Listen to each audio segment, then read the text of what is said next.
The tent smelled like diesel fuel, dried blood, and something else. The particular scent of bad news that every soldier learns to recognize before anyone speaks a word. It clung to the canvas walls like smoke, heavy and patient, the way serious things always are. Staff Sergeant Alina Ghost Reeves stepped inside at 2200 hours exactly, ducking under the low entrance, her boots leaving faint mud prints on the plywood floor. She had been summoned from her bunk by a runner, a 19-year-old private who had knocked on her door with nervous knuckles and avoided her eyes when she opened it. That told her plenty. When young soldiers won't meet your gaze, the news waiting for you is never small. The tent was lit by a single hanging lantern that threw amber shadows across everything. Two men were already inside. Colonel Marcus Hale stood at the far end, his broad back to her, studying a map pinned to a foam board. He was a big man, broad-shouldered, iron gray at the temples, the kind of officer who had spent more time in the field than behind a desk and wore it visibly in the permanent squint around his eyes, and the slight forward lean of a man always expecting incoming fire. Beside him stood Captain Leo Frazier, the intelligence officer, thin and precise, holding a manila folder against his chest like a shield. Neither of them spoke immediately when Alina entered. That was also telling. "Sir," she said, coming to attention. Hale turned around slowly. He studied her face for a moment in the way that senior commanders do, looking for cracks, for hesitation, for any sign that the person standing before them might not be able to carry the weight about to be placed on their shoulders. Whatever he was looking for, he apparently didn't find it, because he gave a single short nod and moved to the map table. "Sit down, Sergeant Reeves."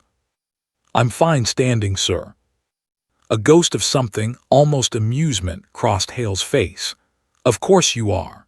He turned. The Afghan night swallowed Alina whole the moment she stepped beyond the perimeter wire.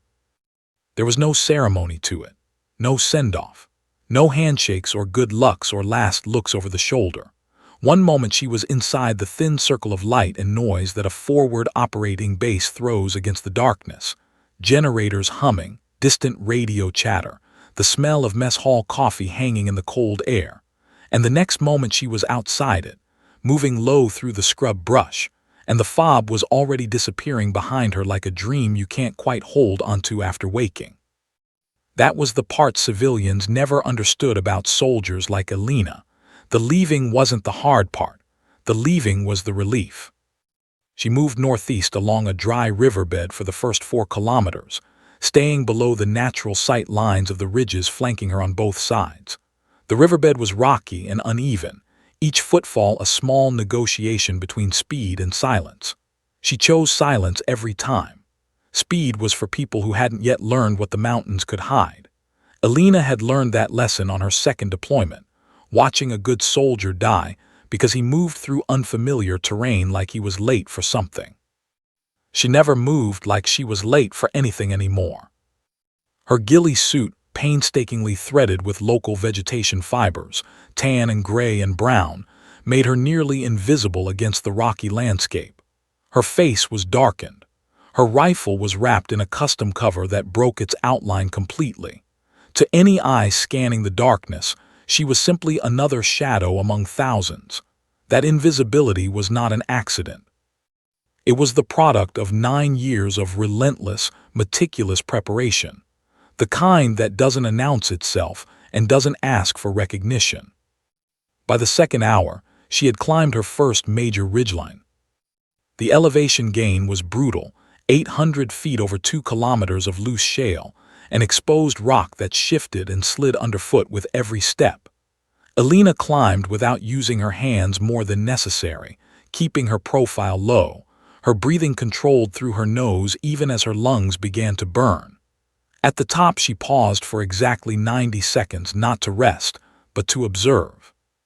She swept the terrain below and ahead with her night vision monocular in a slow, disciplined pattern, the way she had been taught, and the way she had refined over hundreds of hours of actual field work until it was as natural as breathing. Nothing moved that shouldn't move. She descended the far side and kept going. The hours accumulated the way they do on long movements, not in minutes but in landmarks.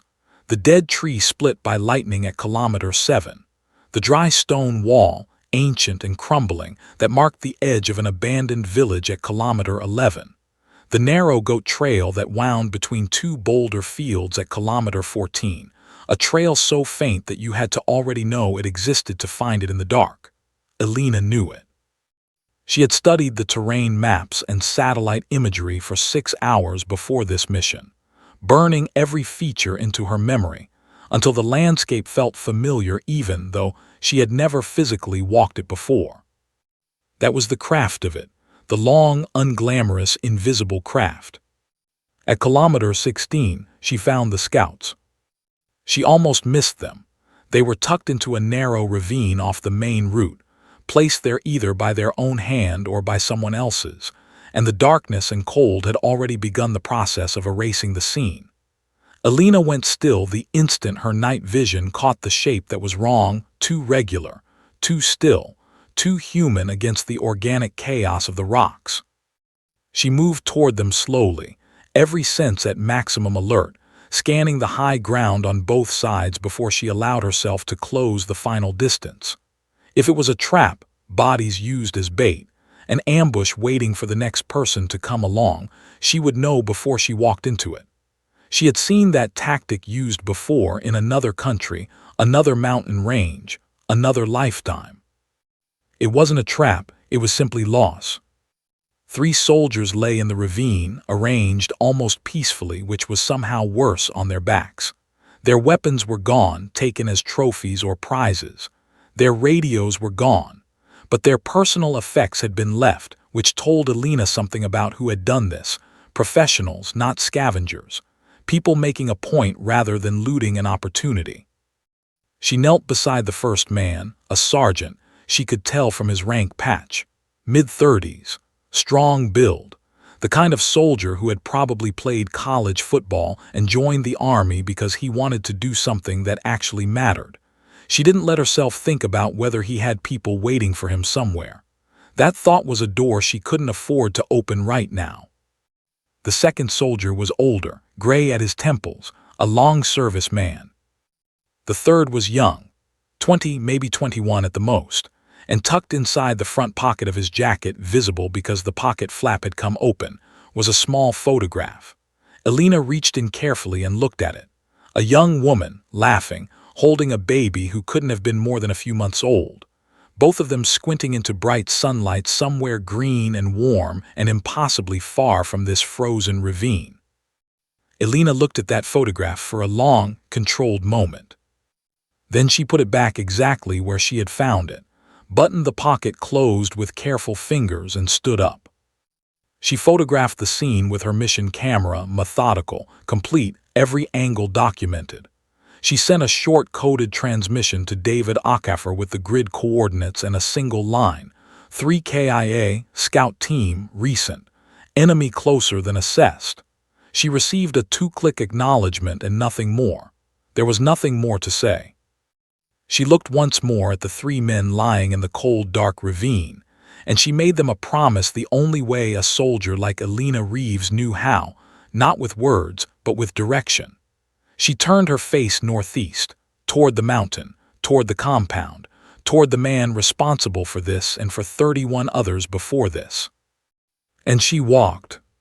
3 hours later, as the sky behind the eastern peaks began threatening the faintest suggestion of gray, Elena found her position, a natural rock crevice set into the ridgeline 1,400 meters above the compound below. It was exactly where the satellite imagery had suggested it would be, exactly the right depth and angle, exactly the kind of hide that looked like nothing from below and saw everything from above. She pressed herself into it, pulled her ghillie suit over her completely, settled silence across her forearms with the familiar weight of something trusted absolutely. Below her, the compound sat dark and quiet, unaware. Elena pressed her eye to her scope, and the world below came into focus, sharp, detailed, close enough to touch through the glass. She began to watch. She did not eat. She did not shift her position. She barely breathed. She was no longer a soldier on a mountain. She was the mountain itself. There is a specific kind of silence that exists only in the space between a hunter and their prey, a silence so loaded, so electrically alive, that it hums against the skin like a current. Most people spend their entire lives never feeling it. Elena Reeves had lived inside it so many times that it felt more like home than any building she had ever slept in. She had been in position for 4 hours when the compound below began to wake. It happened gradually, the way all real things happen, not dramatically, not all at once, but in small incremental movements that built a picture piece by piece. A light appearing in the northern building at 5:30. The sound of a generator coughing to life, distant and mechanical, carrying up the mountainside on the cold morning air. Then figures, first one, then two, then a small cluster, moving through the compound in the particular unhurried way of people who believe themselves completely safe. That belief, Elena knew, was the most dangerous thing in that compound.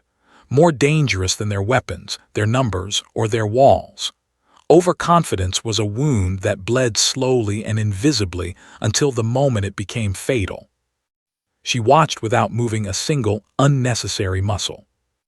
Through her scope, the compound revealed itself like a document she was learning to read. The walls were high, 4 meters at minimum, rough stone construction, solid enough to stop small arms fire but not built with any particular tactical sophistication. There were 2 entry points, a main gate on the southern face, wide enough for a vehicle, and a smaller personnel door on the eastern wall that was used far more frequently. She noted that. Frequency of use told you where people felt comfortable. Where people felt comfortable, they became predictable. Predictable people made mistakes. Guard rotations. 2 men, eastern and western walls, changing every 40 minutes with mechanical regularity. She timed them across 3 full cycles to be certain, counting the seconds between one guard reaching his post and the next one leaving, 38 seconds of overlap, then a gap of 4 seconds where neither wall was covered. 4 seconds was a lifetime if you knew it was coming. She logged everything in the notebook of her mind. Vehicle departure at 6:12. A single truck heading south on the access road, returning at 13:47 with what appeared to be supply boxes loaded in the bed. Generator shutdown at 2200 sharp, backup lanterns lit in the northern building within 90 seconds, suggesting a practiced routine. A water collection point on the western side of the courtyard, where 3 separate individuals made visits between 700 and 900, each one alone, each one briefly exposed. She was building a map of human behavior, and human behavior once mapped could be predicted, and predicted behavior in her line of work meant one thing: opportunity. Back at the FOB, David Okafor sat in the communications tent with a cold cup of coffee going colder beside him, receiving Elena's short-coded transmissions every 3 hours and relaying them to Colonel Hale with the practiced efficiency of a man who had been doing this long enough to understand that the job required him to feel nothing during the operational window and everything afterward. He was good at the first part. The second part got harder every year. He had known Elena for 6 years, had worked alongside her through 2 full deployments. He had watched her do things in the field that he still couldn't fully explain to people who hadn't been there, not superhuman things, but deeply, precisely human things. The kind of focus and control that most people assume only exists in fiction, because it's easier to believe that than to accept what years of absolute dedication can actually produce in a person. Every time her signal came through clean, he allowed himself one small, private exhale of relief. Every time there was a delay, he didn't touch his coffee. At 13:47 hours and 14 seconds, Elena stopped breathing.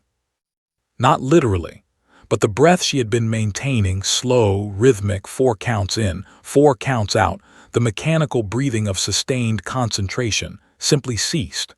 Her diaphragm locked.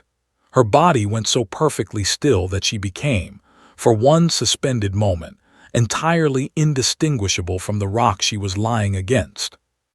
Through her scope, crossing the open courtyard below with the unhurried, arrogant ease of a man who had never once in his adult life felt genuinely threatened, walked the architect. He was not what she had expected.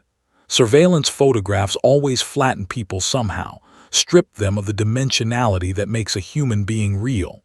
In person, even at 1,400 meters, even compressed through glass and magnification, Tariq Samir Khalid had a presence that the photographs had failed to capture. He was shorter than she had imagined. Gray-bearded, compact, moving with the quiet authority of someone accustomed to being the most important person in any room he entered. He wore dark clothing, practical and unadorned.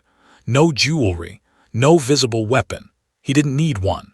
The men around him were his weapon. Two guards flanked him at a respectful distance, close enough to respond, far enough not to crowd. A third man, younger, hurried alongside with what appeared to be a map or document, speaking quickly, gesturing. The architect listened without looking at him, his gaze moving instead across the courtyard walls, then upward, a slow, scanning look at the ridgelines above the compound. Elena felt her pulse in her fingertips. His gaze passed across her position without stopping. Of course it did. She was part of the mountain. She had made herself part of the mountain. But the fact that he looked, that he habitually, routinely scanned his own high ground told her something important about him. He was not a man who relied solely on walls and guards. He thought spatially. He understood terrain. He was, in the most dangerous possible sense, someone who thought the way she thought. Her finger moved beside the trigger. Not on it, beside it. A millimeter of discipline that represented everything she had learned about the difference between a good shot and a perfect one. The angle was wrong. A section of courtyard wall cut across her line, not completely, but enough. At this distance, with this caliber, the round would pass through the obstacle, but it would pass through unpredictably, its trajectory altered by an amount she couldn't calculate with sufficient certainty. She would hit him. She might not kill him. And a wounded architect, one who survived and went aground, would be 10 times harder to find than one who was still moving freely. She pulled her finger back from beside the trigger. It was one of the hardest physical things she had ever done. Not because her discipline failed her. It didn't, not for a fraction of a second, but because the target was right there, 40 feet of clean air away from a clear shot, and every instinct she possessed was screaming at her to take it. She breathed through it, 4 counts in, 4 counts out. The architect crossed the courtyard, spoke briefly with 2 more men near the northern building's entrance, then disappeared inside. The door closed. The courtyard returned to its ordinary rhythms as though nothing significant had just happened. Elena released her breath in a slow, controlled stream that fogged briefly in the cold air and disappeared. One chance, she told herself. The words were not a limitation. They were a standard, make it count. She reset her breathing, reset her focus, and went back to watching. The compound continued its routines below her, patient and unaware. The guards rotated. The generator hummed. The day moved with agonizing, necessary slowness toward whatever moment would finally give her what she needed. Elena Reeves did not move, did not hurry, did not doubt. She simply waited, with the absolute, terrible patience of someone who already knew how this story ended. The sun died behind the western peaks without ceremony. One moment it was there, throwing long orange shadows across the compound below, painting the mountain walls in shades of copper and rust that almost made the place look beautiful from a distance. Then it dropped below the ridgeline, and the color drained out of the world in minutes, the way blood drains from a wound. Quickly and completely, leaving everything cold and gray and brutally honest about what it actually was. Elena watched it go without sentiment. She had seen hundreds of sunsets in the field, in Iraq, in Syria, in the green, wet darkness of jungle training environments that smelled like rot and rain. Sunsets in combat zones had a particular quality to them, a kind of fierce, indifferent beauty that felt almost insulting given what was happening on the ground beneath them. The world kept turning. The light kept changing. Mountains that held the bodies of good soldiers still turned gold at dusk. Elena had made her peace with that contradiction a long time ago, or at least she had learned to set it aside in a locked room inside herself, where it couldn't interfere with the work. The temperature dropped immediately and brutally, the way mountain temperatures always do when the sun goes, not gradually, not gently, but like a switch being thrown. Within 20 minutes of sunset, the air had fallen 15 degrees. Within an hour, Elena could no longer feel her toes inside her boots despite the thermal liners. Within 2 hours, her fingers had gone to that particular stage of cold where they still functioned but sent back delayed signals, like a radio with bad reception. The message getting through, but a half-beat late. She pressed silence tighter against her chest. It was a practical instinct first. The rifle needed to stay warm to maintain zero, and her body heat was the only warmth available on this mountainside. But it was something else too, something she had never tried to explain to anyone, because some things lose their truth the moment you put language around them. The rifle was weight and presence and reliability in the particular darkness of a mountain night, when you were completely alone, and the rational part of your brain was very quietly beginning to compile a list of everything that could go wrong. She had carried silence through 4 deployments. It had never malfunctioned, never failed to cycle, never thrown around, never let the cold or the heat or the dirt of 4 different countries affect its performance in any way that proper maintenance couldn't correct. In a life that had contained a significant amount of loss and impermanence, that consistency meant something. It meant more than she was comfortable admitting in daylight. In the darkness, she admitted it freely. Her mind, despite her iron discipline, despite the years of training that had taught her to compartmentalize with surgical precision, began to move toward the place it always moved in the deep cold hours of a long solo operation. It was not a direction she chose. It was a direction she had simply learned to allow, because fighting it cost more energy than it saved. It went, as it always did, to James. Her brother had been 23 years old. He had her same dark eyes and their father's jaw, and a laugh that filled whatever room he was standing in. Not a polite laugh, not a social laugh, but the real kind that comes from somewhere deep and unguarded and makes everyone around it feel like something good is still possible. He had joined the Marine Corps 6 months before Elena completed her own enlistment process, which had made their father laugh and their mother go very quiet in the particular way that mothers go quiet when they understand something their husbands haven't caught up to yet.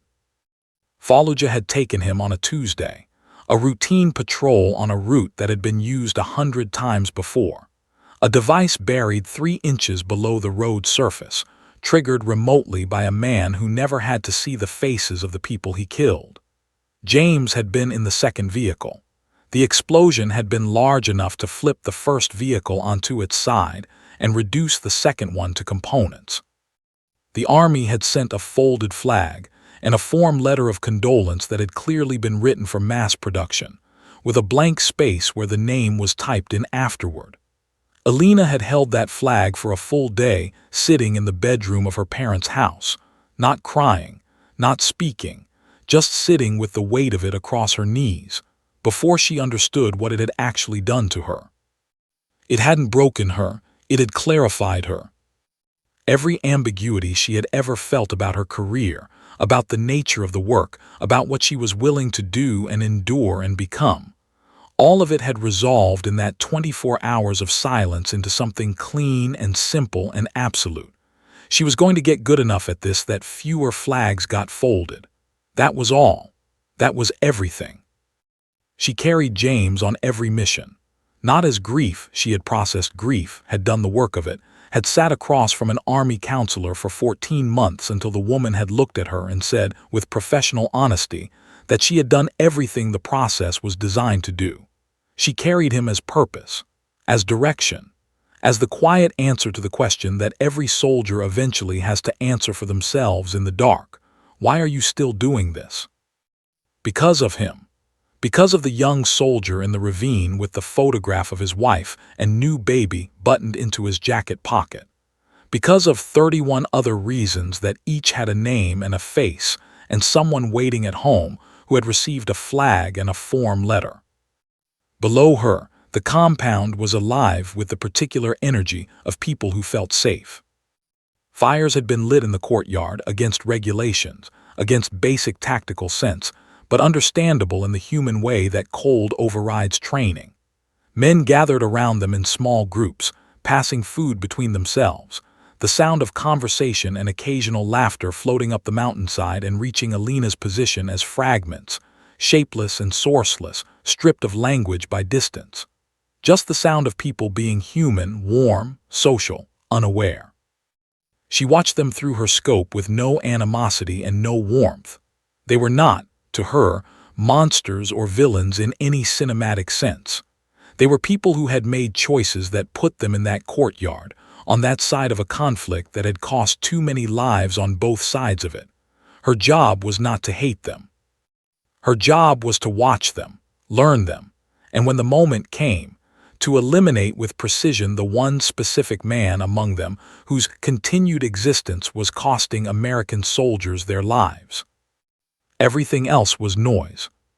She pulled her attention back from the fires and swept her scope methodically across the northern building, the one the architect had entered that afternoon and, as far as she could determine, had not yet left. Light was visible in 2 of its windows. Consistent light, not the moving kind that suggested activity or movement. Settled light.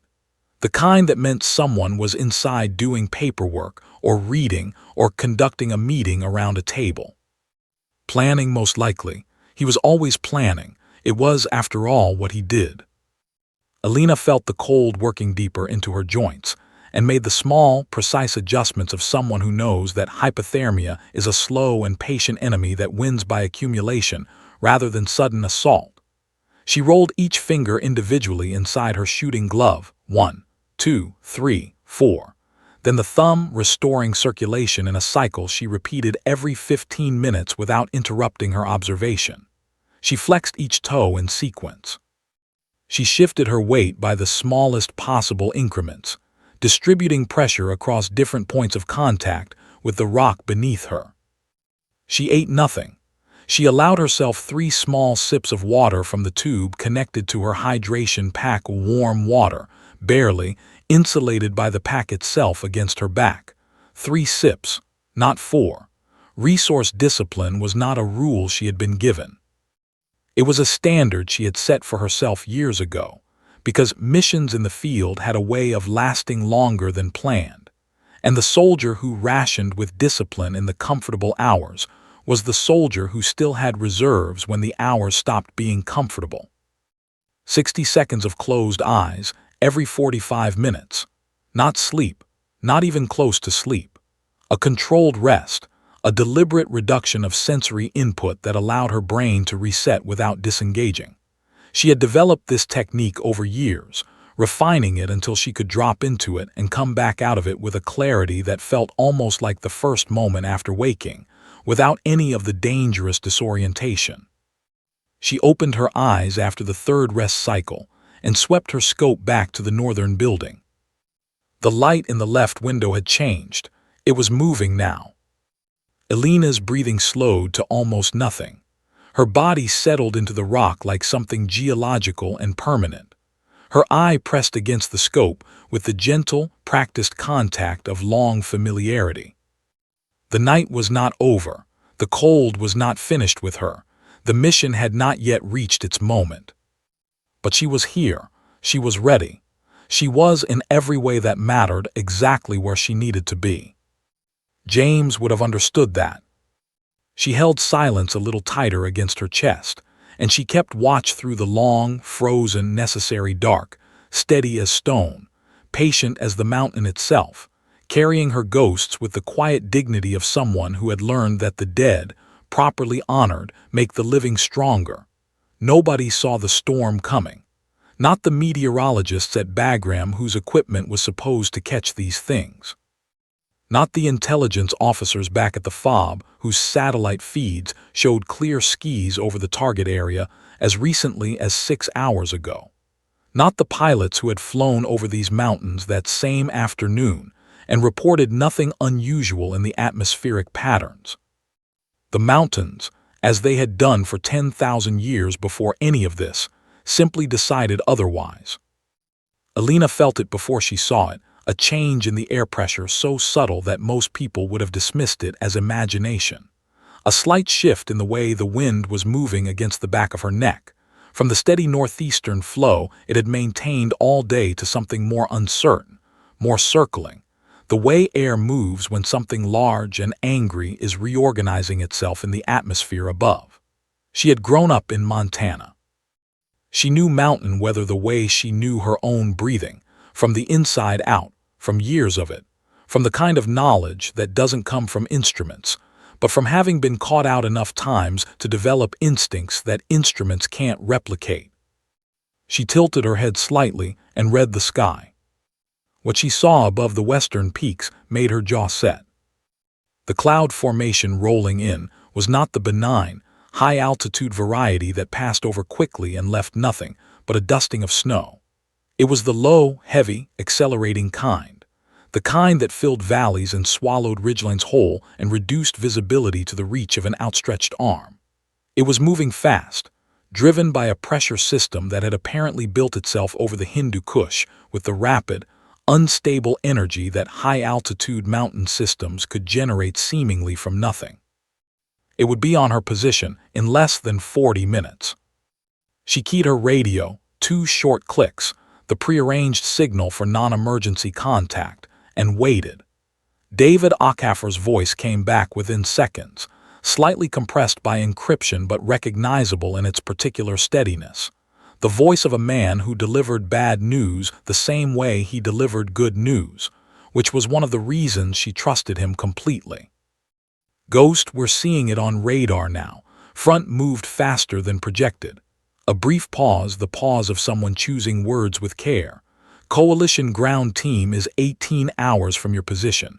Target intelligence suggests possible relocation at first light if the storm grounds air assets. Another pause. Command assessment is your call, Ghost. Your eyes, your judgment. Your call. 2 words that contain the entire weight of the mission. The entire weight of 31 dead soldiers. The entire weight of the 3 men she had found in the ravine with their weapons taken. And their lives ended on a Tuesday that had probably started like any other Tuesday. 2 words that meant, we cannot help you, we cannot reach you, we cannot make this decision from here. You are alone on a mountain in the dark and the storm is coming and this is entirely, completely, irrevocably yours. Alina released the transmit button without responding and looked back down at the compound through her scope. The first thing she noticed was the sentries. They were already beginning to move, not in the disciplined, rotation pattern way they had maintained all day, but in the looser, instinctive way of people who feel weather coming and start thinking about warmth. The eastern wall guard had drifted 10 feet from his post toward a recessed doorway that offered shelter from the wind. The western guard was still at his position, but had turned his back to the incoming front, collar up, attention inward. The small cluster of men who had been in the courtyard around the fires were dispersing, carrying their warmth inside with them. The compound was standing down. Alina processed this information with the rapid, cold clarity of a mind trained to find opportunity in adversity. Conventional military wisdom said that bad weather was a liability for offensive operations. It reduced visibility, degraded communication, complicated extraction, introduced 100 variables that could turn a manageable situation into a catastrophic one. All of that was true. All of that was also irrelevant right now. Because conventional military wisdom applied to conventional military operations. A single shooter in a fixed overwatch position was not a conventional military operation. She didn't need visibility across the entire battlefield. She needed one clear line between her scope and one specific man in one specific location for a window of time measured in seconds.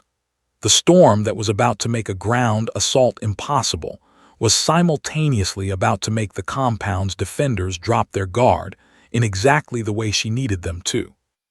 She began recalculating. Wind speed. The front edge of the system was already pushing gusts to 35 knots, with the main body likely to bring sustained 40 to 50. At 1,400 meters, that required a lateral compensation of 2.4 mil to the left, significant, but within her calculated parameters.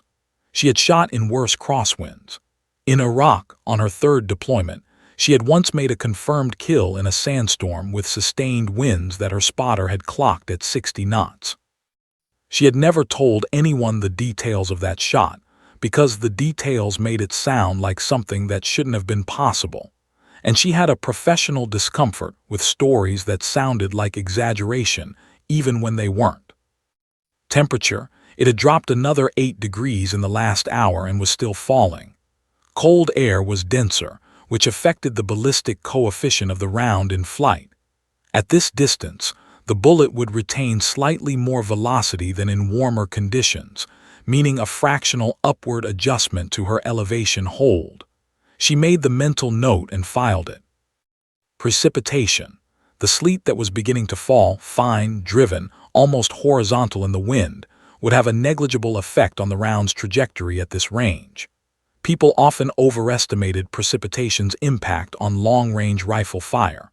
A bullet traveling at close to 3,000 feet per second was not meaningfully deflected by sleet. What precipitation did do was reduce visibility for the people in the compound, reduce their ability to scan, to see, to respond. That worked entirely in her favor. She went through the full calculation twice, then a third time with deliberate slowness, checking each variable against the others, looking for the error that exhaustion or cold might have introduced without her noticing. There wasn't one. The shot was harder than it would have been in ideal conditions. It was still within her capability. She had known that before she finished the first pass through the numbers, but she did the math 3 times anyway because a shot like this, one shot, one target, no margin, demanded the respect of certainty. The storm hit her position like a wall. The wind came first, a sustained, howling blast that drove sleet horizontally into the rock face above her and filled the crevice with a white noise so complete that it effectively silenced everything else. The temperature dropped 5 degrees in as many minutes. Visibility beyond 300 meters collapsed to near zero. The compound below her disappeared into gray-white murk, visible only as a smear of dim light against the darkness. Elena did not move. She pulled her ghillie suit tighter with one slow, deliberate motion and settled back into absolute stillness. The storm could howl. The storm could drive sleet through every gap in her equipment and deposit ice crystals on her eyelashes and turn her fingers to something that barely qualified as functional. The storm could do everything storms do on high mountain ridgelines in Afghanistan in the middle of the night. She had been through worse. She had been colder. She had been more exhausted, more exposed, more alone. She had always come out the other side. The compound's lights were dim through the weather but still visible. The northern building, where the architect had been, where the lights had been moving when she last had clear observation, was still occupied. Still lit, still holding the one man she had come 1,400 meters up a mountain in a snowstorm to find. David's voice came back through her earpiece one more time, quiet and direct. "Ghost, whatever you decide, come home." She didn't respond. She steadied her breathing against the howling dark, pressed her eye to the scope, and waited with the absolute, terrible patience of someone who had already decided exactly what she was going to do. The storm raged around her like it had something to prove. Elena Reeves was not impressed. The compound clock, as Elena had come to think of it, the invisible rhythm of routines and patterns she had spent 31 hours mapping with the patience of an archaeologist, had been disrupted by the storm in exactly the ways she had predicted, and one way she had not. The ways she had predicted. Guards pulled inside, fires abandoned, vehicle movement ceased. the general defensive alertness of the compound dropping from practiced vigilance to the comfortable negligence of people who had decided that nobody was coming tonight. The storm had done that work for her as efficiently as a well-planned distraction. The way she had not predicted, the lights in the northern building had gone out at 3:10 hours. Not dimmed, not reduced to the low, warm glow of a single lantern. Out, completely. The building had gone dark in a single moment that suggested not a gradual winding down of activity but a deliberate shutdown, a decision made, a meeting ended, a conclusion reached about something that Alina was not privy to from her position on the ridge. She had felt the first cold finger of genuine concern move through her chest at that moment. Not panic. Panic was a luxury she had trained herself out of years ago with the same methodical discipline she applied to everything else. But concern. Specific, focused, professional concern. Because a dark building meant either the target was sleeping, which was manageable, which meant she waited, or the target was moving.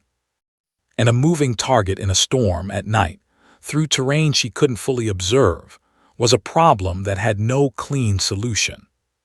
She had maintained her position and kept watching. That was all she could do. That was the entirety of her available response to uncertainty in this moment. Watch, wait, and trust the preparation. At 3:27 hours, a light appeared in the eastern building. A new light. Not the generator-powered electric light of the main compound systems, but the softer, more mobile glow of a handheld lantern being carried through a space. It moved across two windows in sequence, left to right, pausing at the second window for approximately 90 seconds before continuing. Someone was moving through the eastern building with purpose.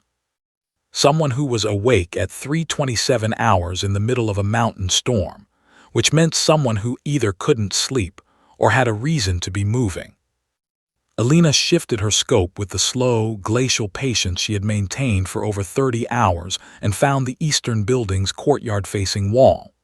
There was a door there. She had cataloged it on the first day, a heavy wooden door with iron hardware, used twice in her observation period for what appeared to be storage access. It was currently closed. She watched it the way a hawk watches a field, unblinking, absolute. At 3:41 hours it opened. Two men came out first, guards, moving quickly, scanning the courtyard with the practiced efficiency of a close protection detail doing an environment check before their principal emerged. They were good. She noted that with professional acknowledgement and nothing else. They swept the courtyard walls, checked the main gate, looked up at the ridgelines, the same ridgelines they had checked 100 times in the past 2 days and found nothing, which meant they were looking with the eyes of people who expected to find nothing, which was the most dangerous kind of looking. They found nothing. Of course they found nothing. One of them said something to the other and turned back toward the door. He gestured, "Come." And the architect stepped into the courtyard. He was dressed differently from the afternoon observation, heavier clothing, a dark jacket, a communications device in his right hand that caught a fragment of light from somewhere and gleamed briefly like a signal. He moved with purpose, the unhurried purpose of a man who had somewhere specific to be and enough confidence in his own security to move toward it without rushing. He crossed toward the courtyard's center, raised the communications device to his ear, and stopped. He was standing in the open. Alina's world collapsed. It was the only way she could describe what happened to her perception in the moment.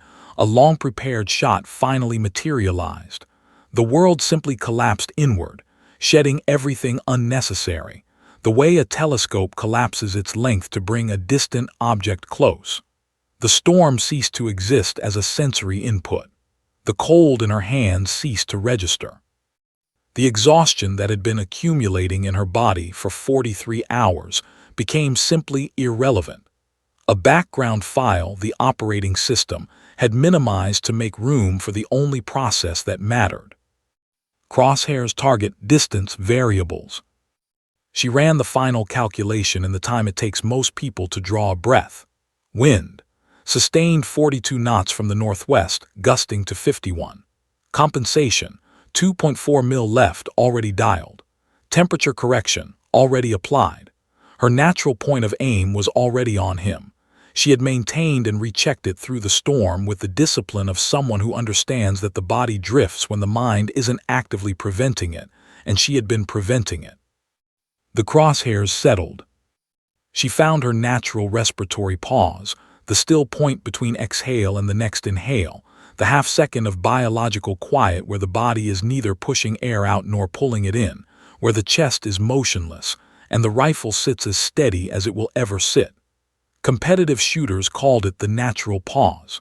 Alina had never called it anything. It was simply the moment, the only moment that existed in the architecture of a shot like this. She waited for it with the last of her patience. The architect shifted his weight slightly, a small movement, a natural human adjustment of stance. Her crosshairs tracked it without conscious instruction, following with the automatic, trained responsiveness of a hand that had made this particular movement 10,000 times across ranges, across deployments, across years of deliberate practice that had compressed itself into something that no longer required thought. He raised the communications device higher. His chin lifted slightly. He was speaking, animated, gesturing with his free hand, the body language of someone making a point, making a decision, issuing an instruction that would reach someone somewhere and set something in motion. It would not reach anyone. Alina exhaled. The breath left her body in a slow, controlled stream, not forced, not rushed, but released the way you release something you've been holding for a very long time when you finally understand that the holding is finished. Her diaphragm stilled. Her ribcage stopped its movement. The rifle, cradled in the cradle of her body and the rock beneath her, achieved the absolute steadiness that only exists in that one still moment between the last breath out and the first breath back. The crosshairs did not move. She squeezed the trigger. Not pulled, not jerked.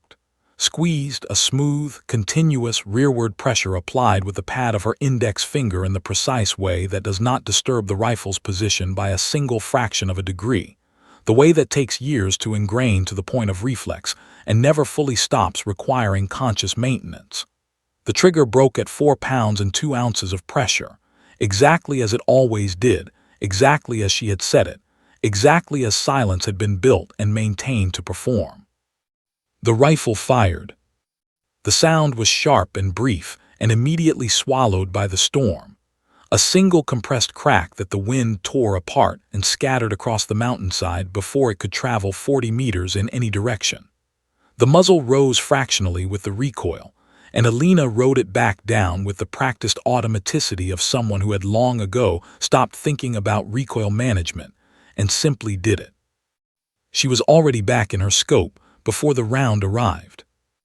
1,400 meters, 1.87 seconds of flight time, through wind and sleet and mountain darkness, through the variables she had calculated and the ones that could never be fully calculated, through the gap between human preparation and the absolute indifference of physics. The round arrived. The architect dropped. Not dramatically, not the way it happens in films where the body is thrown backward by some cinematic force. He simply stopped, became still with the abrupt, total, irreversible stillness of a machine whose power has been cut. He went down where he stood, and the communications device fell from his hand and clattered across the courtyard stones, and for 2 full seconds the compound was frozen in the particular silence that precedes understanding. Then it erupted. Shouting, running, lights appearing in every building simultaneously, as though the compound had jolted awake with a single electrical shock. The 2 guards who had been flanking him were on their knees beside him instantly. Then one was up and running for the main building, and the other was looking wildly in every direction, at the walls, at the gate, at the courtyard ground, searching for something that wasn't there to find. Not one of them looked up. Alina was already moving. She pulled herself backward from the crevice with slow, controlled movements, not the panicked scrambling of someone reacting, but the deliberate, practiced withdrawal of someone executing a plan. Her ghillie suit came with her. Silence came with her, slung tight across her back, the barrel still warm against the cold air. She moved backward over the ridge crest without silhouetting herself against the sky, staying below the line, staying invisible, staying part of the mountain. 30 seconds after the shot, she was gone from the position as completely as if she had never existed there. Below her in the compound, chaos continued to grow, voices multiplying, lights multiplying, the sound of boots on stone and doors slamming, and someone shouting orders that were not being followed cleanly, because nobody had a target to respond to, and confusion without direction is just noise. Elena moved through the dark above all of it, already calculating the route home, already running the extraction variables in her mind with the same cold, precise focus she had applied to everything else since she had stepped through the perimeter wire 43 hours ago. The mission was complete. The hardest part was about to begin. Extraction is the part that doesn't make it into the stories people tell. The shot gets remembered. The mission gets remembered. The names on the citations and the language in the commendations talk about the objective, the target, the outcome, the clean, definable moment where everything the operation was built toward either happened or didn't. What the citations never fully capture is the hours that follow, the grinding, desperate, inch-by-inch work of getting a human body out of a place that has just been violently reminded that an enemy is somewhere nearby, and has now committed every available resource to finding that enemy before they disappear. Elena had known going in that the extraction would be the most dangerous phase. She had planned for it with the same meticulous attention she gave everything else, building 3 separate route options in her mind during her observation hours: primary, alternate, emergency.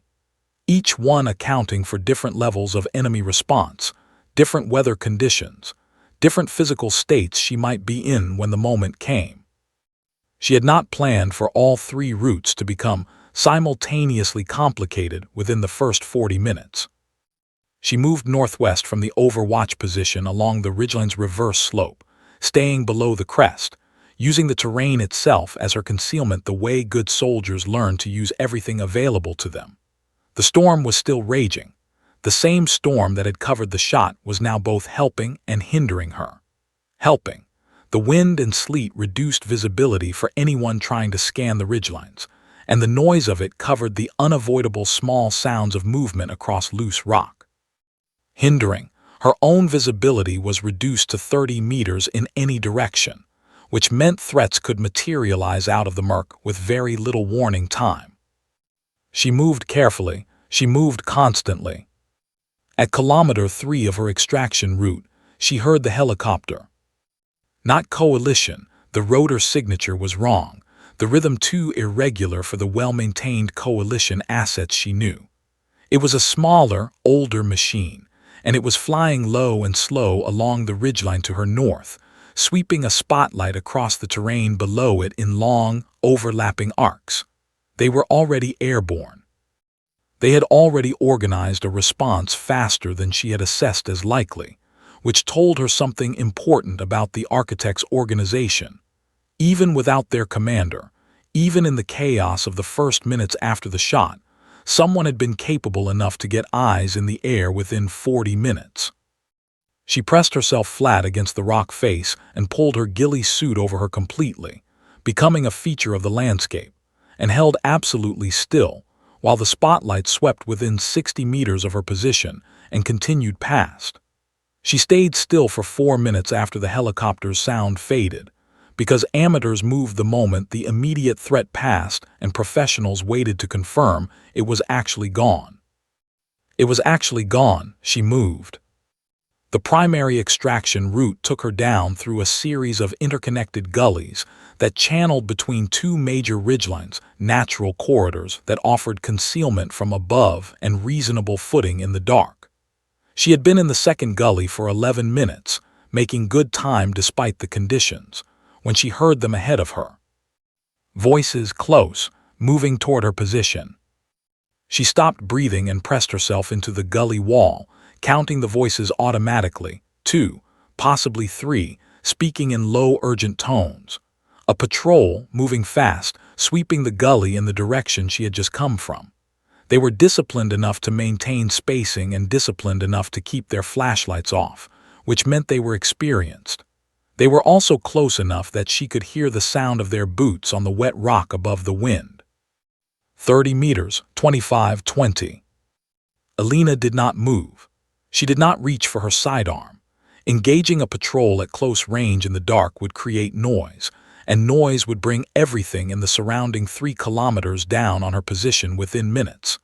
She was one woman with a rifle and a sidearm and 43 hours of accumulated physical debt in her body. She could not fight her way through a coordinated response. She could disappear. That was what she did. She became the gully wall.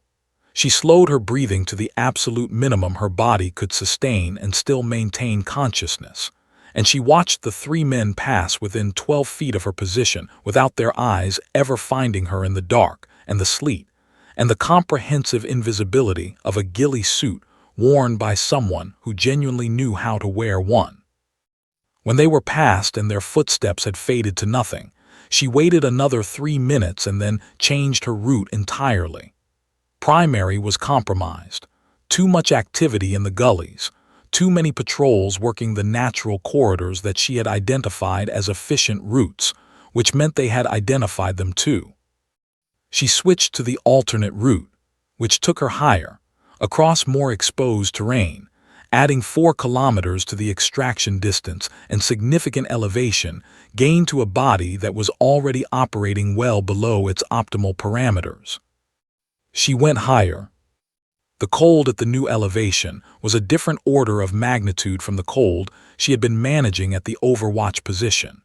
It came at her from all directions simultaneously, driven by the wind, rising from the rock beneath her, falling with the sleet from above. She felt it working on her with the patient efficiency of something that had all the time in the world, and she made the adjustments she could make and accepted the ones she couldn't and kept moving. At kilometer 11, the hypothermia began making its argument. She recognized the signs the way she recognized everything dangerous, early, clearly, without drama. The strange creeping warmth that wasn't warmth. The heaviness in her legs that felt almost like comfort.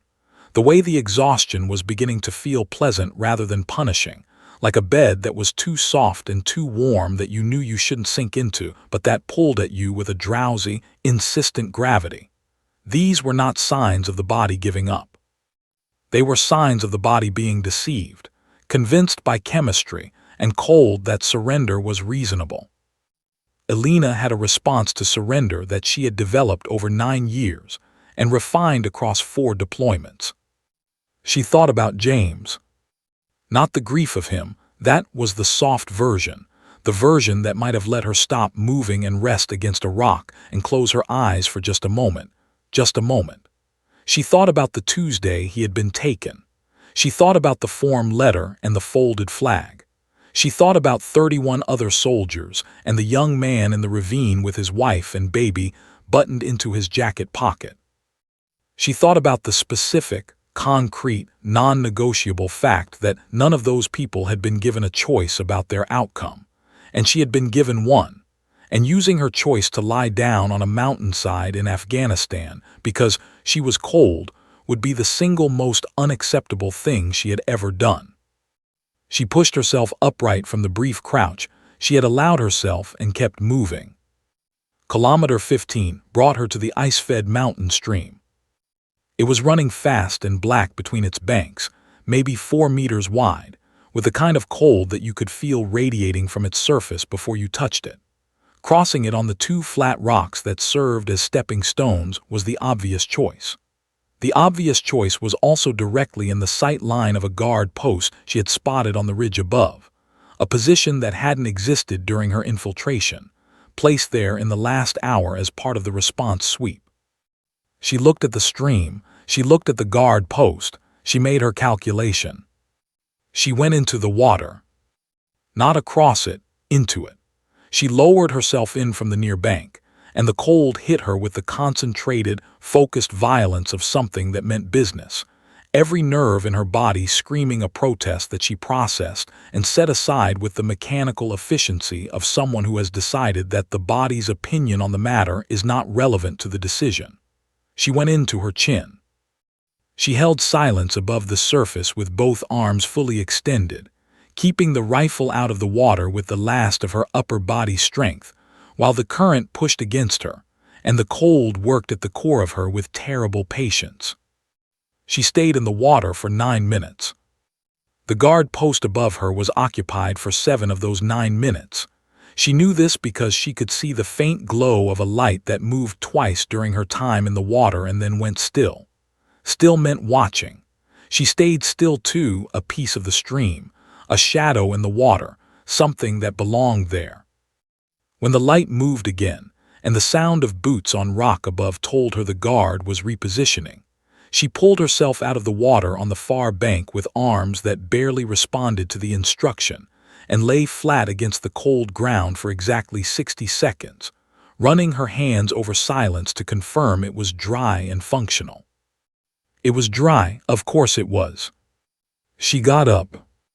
The last 7 kilometers were the longest she had ever walked. Not in distance, she had covered more ground in worse conditions on training exercises.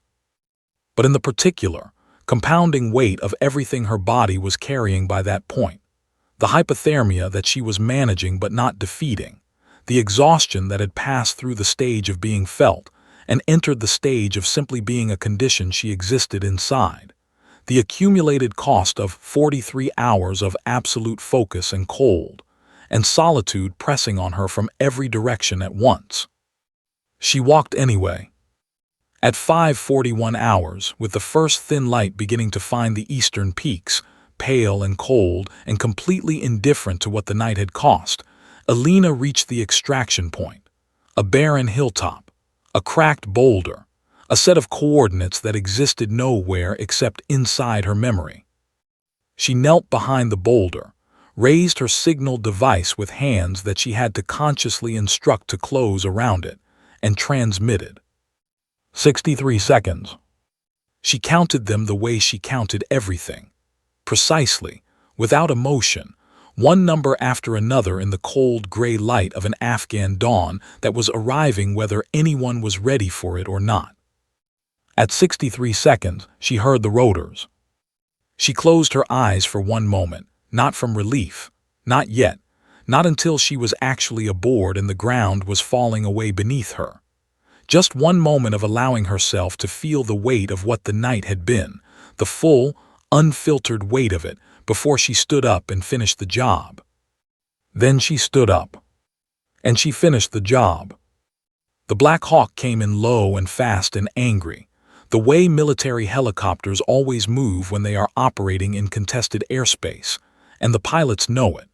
Not the measured, controlled descent of peacetime flying, but the aggressive, committed dive of people who understand that the ground is safer than the air right now and want to reach it as quickly as physics will allow. It touched the hilltop for approximately 4 seconds. That was all Alina needed. She grabbed the crew chief's extended hand, a young specialist whose name she didn't know and whose face she couldn't fully see beneath his helmet and visor, and hauled herself aboard with the last functional reserves of arms that had been holding a rifle above an ice-cold mountain stream 40 minutes ago.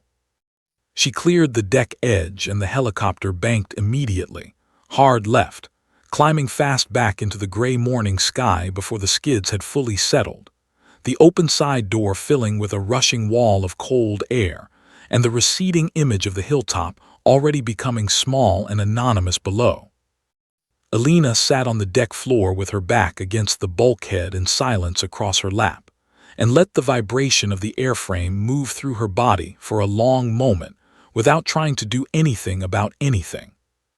David Akafer was already moving toward her from the far side of the cabin. He had insisted on being on the extraction bird, had argued it with Colonel Hale the previous evening with the quiet, immovable persistence of a man who understood that some arguments are not actually arguments. They are statements of intention dressed in the language of request. Hale had looked at him for a long moment and then looked away and said nothing further, which was as close to permission as David had needed. He crossed the cabin in 2 steps and crouched in front of her, and the first thing he did was look at her face, not at her hands or her equipment or the state of her clothing, though all of those things told their own significant stories. He looked at her face, the way you look at the face of someone you have been waiting a very long time to see, reading it the way you read a document you already know by heart, looking for the thing that is different from the last time you read it. What he found there was exhaustion so deep it had passed through visible and become almost architectural, built into her features like something structural rather than temporary. Her skin was the particular gray-white of someone who had spent a night in severe cold. Her lips were cracked. There was a small cut above her left eyebrow that she almost certainly didn't know was there. Her eyes, dark and steady and characteristically direct, looked at him from somewhere slightly further away than usual. The specific distance that soldiers carry in their eyes for a period after they come back from certain kinds of places. But she was there, she was intact, she was present. He reached behind him without looking and produced a thermal blanket, silver, crinkled, the kind that reflects body heat back on itself, and wrapped it around her shoulders with the careful, deliberate movements of someone performing a task that matters. He did not speak immediately. There was a grammar to these moments that David Ockhaffer had learned over 6 years of partnership with this particular person, and the grammar of this moment required silence first. She accepted the blanket. She pulled it tighter with fingers that moved slowly and with visible effort. She looked out the open side door at the mountains falling away below the helicopter, already distant, already becoming the kind of landscape that exists in memory rather than in front of you, the details softening and the scale reducing until it looked almost peaceful from up here, which Alina knew was one of the great lies that altitude tells about the ground beneath it. Down there, in the compound that was now a shrinking smudge of walls and rooftops against the brown and white terrain, men were doing what men do in the aftermath of something they don't yet understand. Searching, questioning, trying to reconstruct from evidence and witness the shape of what had happened to them in the dark. They would search those ridgelines for days. They would find boot prints perhaps, if the storm hadn't erased them, and the prints would tell them almost nothing useful. They would find the empty position in the rock crevice, a slight compression in the gravel, a faint worn patch where a body had lain for 31 hours, and it would tell them only that someone had been there and was no longer there, which they already knew. They would find no other trace of Alina Reeves. She had been, as always, a ghost in every sense of the word. Colonel Hale's voice came through the cabin speakers at 6:09 hours, crackling slightly with the distance, but carrying clearly enough. He was a man who understood the weight of words in moments like this, who had learned over a career spanning 3 decades and 4 conflicts that what you say to a soldier in the first minutes after they come back from something significant matters in ways that echo forward through years. He chose his words accordingly. Ghost, a pause, not hesitation but deliberateness. Intelligence has confirmed the kill. Khalid is gone. Another pause. The network he built is already showing signs of fragmentation. 3 separate command elements have gone dark in the last 2 hours, which tells us they're either running or reorganizing without central direction. His voice changed then, just slightly, a modulation that military bearing almost but not quite concealed. 31 families are going to sleep a little safer because of what you did tonight, and the men and women in this theater are going to come home who might not have. The final pause was the longest. You brought our people home, Sergeant Reeves. Well done. The transmission ended. The cabin was quiet except for the rotors and the wind coming through the open door. David looked at Alina. Alina looked at the mountains. She was thinking about James. She was always thinking about James in these moments, not with grief, not anymore, but with something that had evolved over the years into a different emotional register entirely. Something closer to conversation. The particular internal conversation you have with someone you have lost when you have done something you believe they would have understood. something that would have made them nod with that specific nod that means I knew you could, and I always knew you would. She was thinking about the 3 scouts in the ravine. She hoped someone was going to them now, a proper team, with the resources to bring them home correctly, with the dignity that soldiers who die doing their job in the dark deserve and do not always receive. She would follow up on that personally when she was back at the FOB. She would make sure of it. She was thinking about the young soldier with the photograph buttoned into his jacket pocket, his wife, his baby. She wondered if they knew yet. She wondered if they were awake right now, wherever they were, somewhere green and warm and full of ordinary morning sounds, going about the unremarkable, irreplaceable business of an ordinary day, not yet knowing what the night had cost. She hoped someone had already been dispatched to tell them in person. She hoped whoever went was good at it. Nobody was ever good enough at it, but some people were better than others.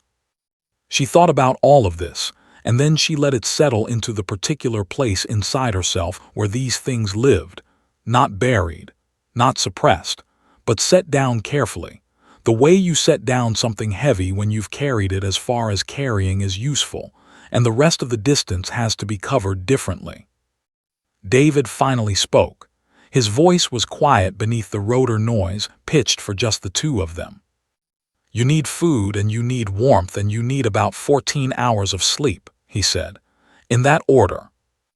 Alina looked at him for a moment.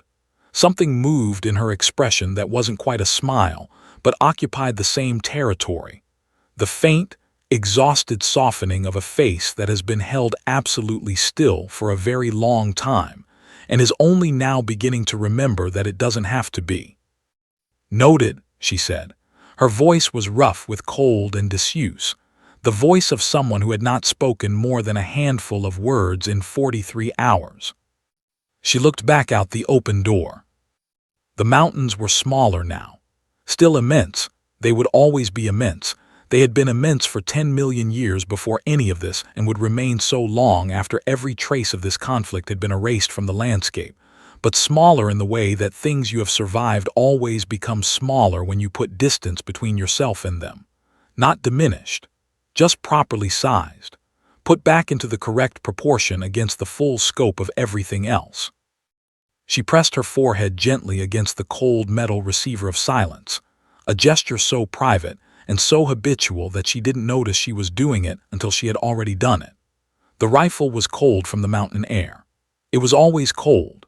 It was also exactly what it had always been: reliable, precise, faithful in the absolute way that inanimate things can be faithful when they are built well and maintained with care, and used with the respect that tools of consequence deserve. She closed her eyes. Not from weakness, not from defeat, from the specific, hard-earned peace that settles into the body when you have asked everything of it, and it has given everything back, and the thing you set out to do has been done, and the people you did it for, the living ones and the dead ones both, have been honored by the doing of it. By dawn, the enemy was gone, and the mountains that had watched it all without judgment or memory were already returning to their ancient, indifferent silence, as though the night had been simply another night, and Alina Reeves simply another shadow that had passed through their dark and cold and emerged, as shadows sometimes do, into the light on the other side. She flew home with her rifle in her arms, as she always had, as she always would, to the map, closed the tent. Alina let the canvas flap fall and stepped forward. Frazier opened his folder and spread 3 photographs across the table without a word. Alina looked at them. The first was a surveillance image, grainy, taken from altitude of a mountain compound, high-walled, remote, the kind of place built specifically to be difficult to reach and impossible to see from below. The second was a closer shot, taken through a long lens, of a bearded man in dark clothing walking through an open courtyard. The third was a collection of faces, 8 American soldiers, arranged in 2 rows of 4, the kind of photograph a unit takes together at the beginning of a deployment. "Do you recognize any of those faces?" Hale asked quietly. Alina looked at the third photograph for a long moment. "Sergeant Dylan Marsh," she said, pointing to the second face in the top row. We trained together at Bragg, good soldier. She paused. He was killed 6 weeks ago. IED. Along with the 7 men in that photograph, Hale said. All from the same patrol. All killed within a 400-meter stretch of road that our intelligence had cleared 48 hours earlier. He tapped the second photograph, the bearded man in the courtyard. This man knew they were coming. He knew the route. He knew the timing. He rebuilt the ambush network from scratch after we dismantled the last one, and he did it faster than we thought was possible. The architect, Alina said. She had heard the name in passing, whispered between soldiers the way dangerous things get whispered, with a mixture of anger and reluctant respect. His real name is Tariq Samir Khalid, Frazier said, speaking for the first time. His voice was clipped academic. 47 years old, former military engineer, Soviet-era trained, been operating in this region for over a decade. He doesn't fight himself, he designs. Ambushes, IED networks, supply route disruptions. Every major coalition casualty in this province over the last 8 months traces back to his planning. Frazier straightened slightly.